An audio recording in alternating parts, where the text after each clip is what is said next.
सभी को नमस्कार। अब जो हम लेशन कर रही हैं 10वीं की सामाजिक विज्ञान में, उस लेशन का नाम है संसाधन एवं विकास। तो ये हमारा जो है उसका ज्योग्राफी का पहला लेशन है। अगर हम एसएस की बात करें तो अलग अलग हिस्ट्री, पॉलिटिकल, सिविक्स, इकोनॉमिक्स और ज्योग्राफी की जो बात कर रहे थे, तो उसमें से जो है ये ज्योग्राफी का संसाधन एवं विकास जो है पहला लेशन है। और इसकी जब हम बात करते हैं संसाधन और विकास की, तो इसमें जो चीज़ें आई है उनको एक बार पढ़ के देखते हैं, उसके बाद समझने की कोशिश करते हैं। जैसे पाठ का नाम है संसाधन एवं विकास, उस क्या आप उन वस्तुओं के नाम बता सकते हैं जो गांव और शहरों में हमारे जीवन को आराम पहुंचाते हैं? ऐसी वस्तुओं की एक सूची तैयार करें और इनको बनाने में प्रयोग होने वाले पदार्थों का नाम बताएं। यानी जो ये प्रश्न है, इसके बारे में अगर हम सोचें तो सिंपल सा हमारे आसपास की जो चीज़ें हैं आराम पहुंचाते हैं। जैसे अभी जो है गर्मी है तो पंखा चल रहा होगा। दूसरा, हम जिस मोबाइल में देख रहे हैं हमारा ये कंटेंट, तो वो भी हमें जो है एक आराम की वस्तु है। दूसरा, जिस चारपाई पर, चेयर पर हम बैठे हैं, जहाँ भी हम बैठे हैं, तो वो भी एक हमें आराम देती है।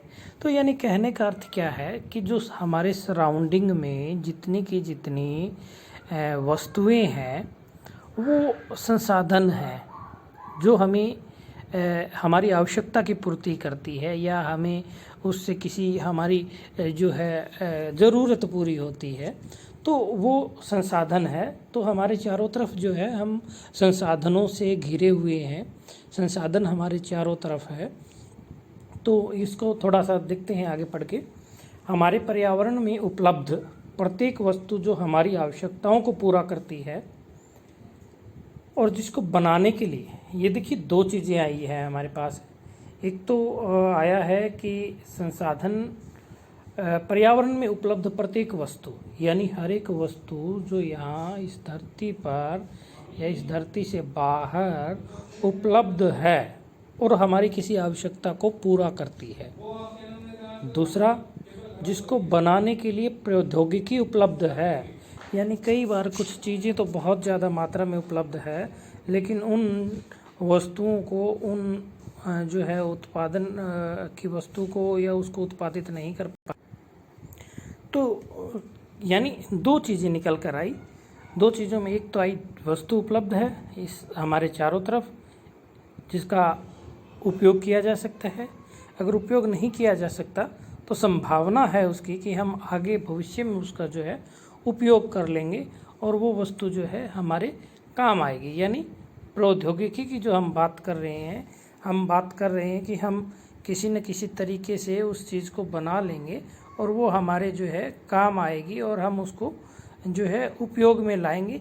जिस समय हम उपयोग में लेके आएंगे तो वो उपयोग में जब लेके आए हैं तो उपयोग में लाते ही वो वस्तु संसाधन बन जाएगी। तो इस प्रकार से हम कह सकते हैं कि संसाधन की जो बात करें तो एक तो प्रकृति द्वारा प्रदत्त है, यानी प्राकृतिक है। दूसरा, मानव निर्मित है, यानी प्राकृतिक या मानव निर्मित। संसाधन की जब भी बात करेंगे, पहला संसाधन क्या हुआ?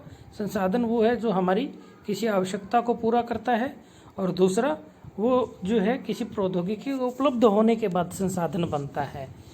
तो जब तक वो हमारे काम नहीं आता तो वो संसाधन नहीं कहलाएगा। चाहे वो कोई भी वस्तु हो, वो हमारे लिए संसाधन नहीं होगी अगर वो हमारी किसी न किसी आवश्यकता को पूरा ना करती हो।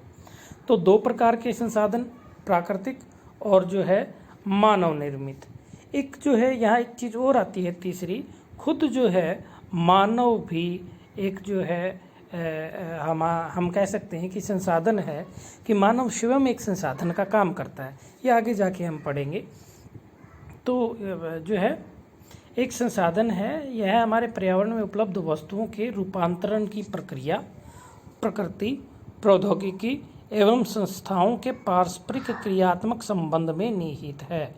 यानी कहने का अर्थ क्या है कि जो वस्तुएं हैं उनको जो है हम विभिन्न प्रकार की प्रक्रियाओं यानी प्रौद्योगिकी को यूज़ करते हुए और जो है उसको बनाने वाली हमारे विभिन्न प्रकार की जो संस्थाएं हैं, जिनको कई बार हम फैक्ट्रियां बोल देते हैं, फैक्ट्री ना हो तो समाज में कई चीज़ें बनती है, यानी जो संस्थाएं हैं उनको जो है हमारे उपयोग करने के लिए योग्य बनाती है और योग्य बनाने के पश्चात वो संसाधन बनते हैं।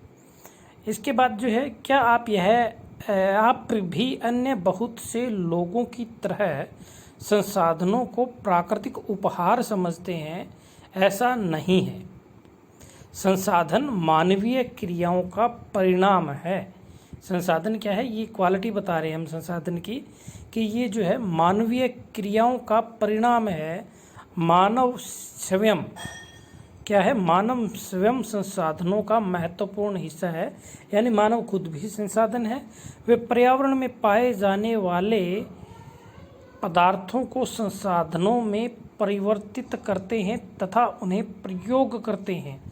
यानी अगर मानव ना हो तो जो संसाधन परिवर्तित हम कर रहे हैं या किसी पदार्थ को संसाधन हम बना रहे हैं, अगर ह्यूमन बीइंग ही नहीं है तो शायद संसाधन बनाना पॉसिबल नहीं होगा। वस्तुएं यूं ही बहुत है, लेकिन अगर किसी वस्तु किसी पदार्थ को मनुष्य ने विभिन्न तकनीकी प्रौद्योगिकी या अन्य किसी प्रकार से उसको उपयोग करने लायक बना लिया है और वो उपयोग करना उसकी किसी ज़रूरत को पूरा करता है तो वो संसाधन है। अब जो है संसाधनों का वर्गीकरण किया गया है विभिन्न आधार पर। तो पहला जो वर्गीकरण है वो है उत्पत्ति के आधार पर। उत्पत्ति के आधार पर संसाधन दो प्रकार के हैं, जैव और अजैव। इसके साथ साथ एक चीज़ और भी है कि जैसे हम उत्पत्ति के आधार पर कर रहे हैं तो उत्पत्ति के साथ साथ जो है कुछ चीज़ें और आई है। जैसे एक ही आधार ज़रूरी नहीं है कि वो आधार सिंपल सा अकेला ही रहेगा। आधार आगे जाकर या उस आधार के साथ कुछ चीज़ें और भी जुड़ी हो सकती है। जैसे ये जैव है, जैव आधार की जो है हम बात कर रहे हैं जैव और अजैव की, तो ये जो जैव है ये अगर हम देखें तो ये यहाँ पर भी है, यानी ये नवीकरण योग्य भी है, यानी दो चीज़ें इकट्ठी हो रही है। अगर हम इसकी प्राकृतिक तो है ही है, प्राकृतिक के साथ साथ क्या है नवीकरण योग्य है, और नवीकरण योग्य में ये जैव संसाधन है। तो यानी कहने का अर्थ ये है कि ये इंटर रिलेटेड है। उत्पत्ति के आधार पर अगर हम बात करें तो दो प्रकार के संसाधन जैव और अजैव, लेकिन ये जैव संसाधन भी विभिन्न प्रकार से अन्य वर्गीकरण में या अन्य चीज़ों में शामिल होता है। उसके बाद जो है समाप्ति के आधार पर या समाप्त होने के आधार पर जो है संसाधन को के हम अलग अलग प्रकार करते हैं, जैसे नवीकरण योग्य संसाधन और अनवीकरण योग्य संसाधन। वैसे ही जैसे जैव की हमने बात की थी तो उसी प्रकार से नवीकरण योग्य संसाधन भी प्राकृतिक में है और वो उसका एक हिस्सा है। अनवीकरण योग्य संसाधन भी प्राकृतिक संसाधन है और वो प्राकृतिक संसाधन का एक हिस्सा है। इसके बाद जो है तीसरा जो आधार आता है स्वामित्व के आधार पर। स्वामित्व की जब भी हम बात करते हैं तो यानी किसी संसाधन का मालिक कौन है, सबका मालिक राम। यानी कहने का अर्थ ये है कि अगर हम बात करें तो सभी चीज़ें जो है हमारे यहाँ धरती पर या हमारे आसपास उसको कोई ना कोई बनाने वाला है। अगर धरती बनाने की बात करें तो हम जो है जो आस्तिक हैं, भगवान में विश्वास रखते हैं तो भगवान की बनाई हुई मानते हैं। अगर उसको विभिन्न साइंटिफिक तरीके से देखेंगे तो विभिन्न प्रकार की थ्योरियों की बात करेंगे। तो यही बात आती है कि उसको बनाने वाला कोई ना कोई होता है, तो संसाधन को भी बनाने वाला कोई ना कोई है।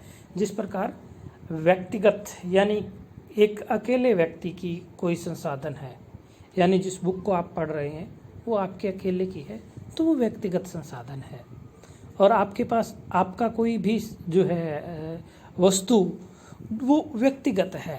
आपके पास आपके घर पे कोई जो है व्हीकल है, बाइक है, ट्रैक्टर है या कुछ और चीज़ें हैं जो आपके घर पर हैं, वो व्यक्तिगत है।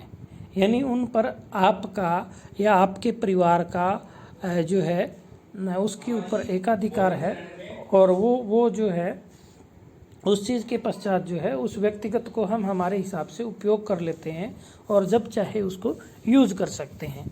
लेकिन जहाँ बात सामुदायिक की आती है तो जिस प्रकार सामुदायिक की जो बात करते हैं यानी जो संसाधन पूरे समुदाय के हों, पूरे समुदाय का अर्थ है कि पूरे के पूरे गांव में या पूरे के पूरे शहर में जिन सभी चीज़ों का हम प्रयोग करते हैं, जैसे सामुदायिक स्वास्थ्य केंद्र यानी जिन संस्थाओं के आगे या जैसे ग्राम सचिवालय है या गांव का जो जिसको सामलात बोल देते हैं या पंचायती जो चीज़ें होती है वो पूरे के पूरे समुदाय का एक जैसा अधिकार होता है। स्कूल है हमारा, विद्यालय है, तो इन पर जो है पूरे समुदाय का जो है अधिकार है और ये सामुदायिक है। अकेला व्यक्ति इसके ऊपर जो है अपना व्यक्तिगत मालिकाना हक नहीं जो है जता सकता, तो वो सामुदायिक हैं यानी पूरे पूरे समुदाय के हैं। उसके पश्चात राष्ट्रीय, जो राष्ट्र की है यानी पूरे के पूरे हमारे भारत की है। अंतर्राष्ट्रीय की बात करें यानी जो विभिन्न देशों के बीच के जो संसाधन हैं वो जिस प्रकार से जो है महासागर हैं उन पर सभी का अधिकार है, या जो है विभिन्न प्रकार के ग्रह हैं, ग्रहों की बात करते हैं तो उन पर लगभग सभी देशों का अधिकार माना जाता है, अंतर्राष्ट्रीय अधिकार होता है।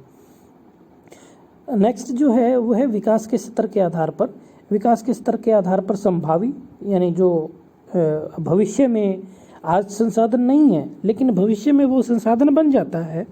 जिस प्रकार अगर हम बात करें तो अगर हम व्हाट्सएप की बात कर रहे हैं तो व्हाट्सएप जो है आज से पहले हम यूज़ नहीं करते थे पढ़ने के लिए, आज यूज़ कर रहे हैं। जब वो यूज़ नहीं कर रहे थे तो संभावना थी उसकी कि हम उससे पढ़ सकते हैं। अब विभिन्न प्रकार की तकनीक हैं जिनको आज हम उपयोग में नहीं कर रहे हैं लेकिन उनकी संभावना है कि हम उनके द्वारा जो है हमारा पढ़ने का काम कर सकते हैं, तो वो संभावी हैं। अन्य जो है जिस प्रकार से पेट्रोल है जो आज तक हमने उसका दोहन नहीं किया है, तो संभावना तो है उसको कभी ना कभी हम उपयोग में लाएंगे।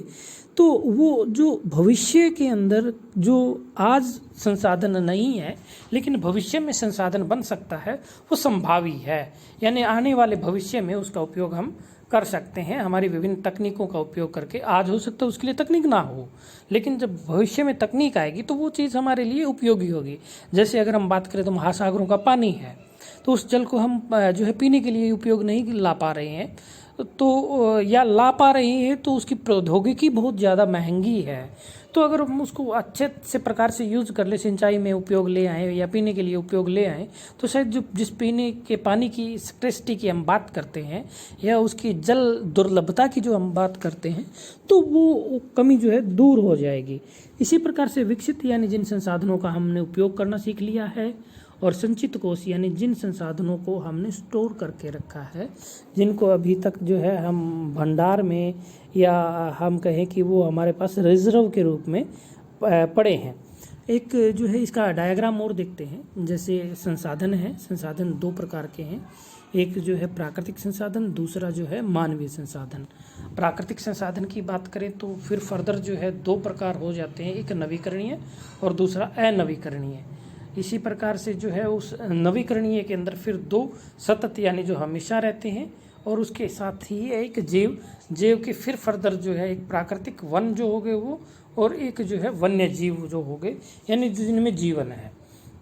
इसी प्रकार से जो है अनवीकरण योग्य, नवीकरण यानी जिनको दोबारा से बनाया जा सके, अनवीकरण योग्य जिनको दोबारा से बनाया ना जा सके, जो नवीन ना हो, पुनर् जो है दोबारा से जिनके अंदर जिनको बनाया ना जा सके, नवीनता ना लाई जा सके, वो जो है संसाधन।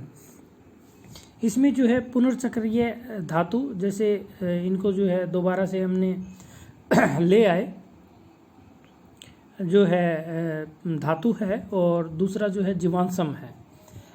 धातु जो है उसको वापस जो है मोल्ड कर सकते हैं, लेकिन नया जो है बनाने की जो बात थी वो जो है हमसे बन नहीं पाता। धरती के अंदर जितना है उसको हम उपयोग में लेके आ रहे हैं, उसको जो है योग्य बना रहे हैं, लेकिन हम धातु को बना नहीं पा रहे हैं। इसी प्रकार से जो है जीवांशम ईंधन है, पेट्रोल है, डीजल है, या जो गैस है हमारी एलपीजी है, वो हमारे द्वारा नहीं बनाई जा रही, वो प्रकृति द्वारा बनाई जा रही है, और जो दोबारा से जो है नहीं बनेगी, उनका एक स्टोरेज है, उसी को हम उपयोग में ला रहे हैं, और वो नई भी नहीं बन रही है। जैसे हवा है, हवा चल रही है, हवा जो है हम लैब में बना सकते हैं, लेकिन इतने ज़्यादा नहीं बना सकते, लेकिन फिर भी फर्दर जो है वो चलती रहती है, वो ख़त्म नहीं हो रही है। और जो है इस प्रकार से अगर हम मानवीय संसाधनों की बात करें तो जो संरचनाएं और संस्थाएं हमने बनाई है, संस्थाओं की बात करें, जैसे मानव द्वारा बनाई गई चीज़ें हैं कि हमें सुरक्षा चाहिए, हमें जो है केयर चाहिए, तो जो संस्थाएं हमने बनाई है हमारे ज़िंदा रहने के लिए, वो भी हमारे पर जो है संसाधन का प्रकार है। जैसे परिवार भी एक संसाधन है। परिवार हमें सिक्योरिटी देता है, हमें सुरक्षित महसूस करवाता है, हमें हमारा लव एंड बिलोंगिंगनेस देता है। तो वो जो है संस्थाएं हैं, वो संस्थाएं भी जो है हमारे संसाधनों का काम करती है। और इस प्रकार से जो है हमने जो है विभिन्न आधार और उसके प्रकार किए हैं।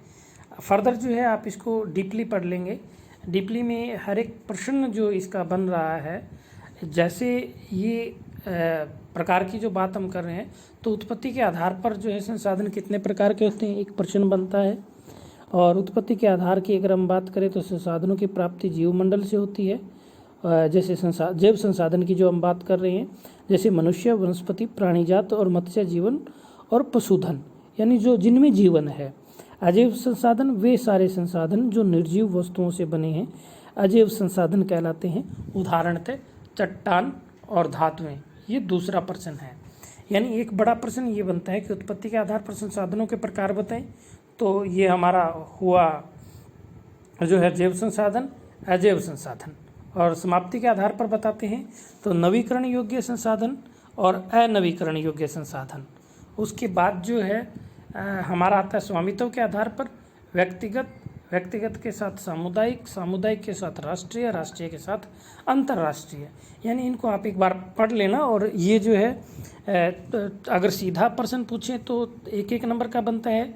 अगर ये पूरा का पूरा इतना आता है, यानी हम इसका वर्णन करते हैं, तो ये 2 नंबर का या 3 नंबर का प्रश्न बन सकता है। और इनका कई बार जो है डिफरेंट या विभिन्नता भी पूछ लेते हैं। जैव और अजैव संसाधन है, उसके अंदर अंतर बताएं, तो वो प्रश्न भी आ सकता है। तो अंतर भी यहीं से याद हो जाएगा आपका, अगर आप याद करना चाहेंगे, इसको अच्छे से समझेंगे। इसके साथ साथ एक नई चीज़ भी है।